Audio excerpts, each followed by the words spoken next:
In front of me is Motorola Razr 30, and today I would like to show you how you can rename it. Begin by opening Settings and scrolling all the way down right away to access About Phone.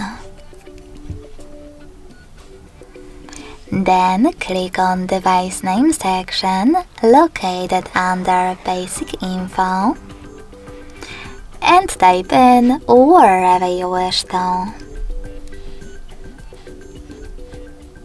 Following that, saucer must click. Following that, select OK in the pop-up to save your changes. So when I do that, I need to confirm my choice by clicking on OK in the other one about visibility. And after that, as you can see, name of my device has changed. Thanks so much for watching. If you enjoyed this video, don't forget to leave a like, comment and subscribe.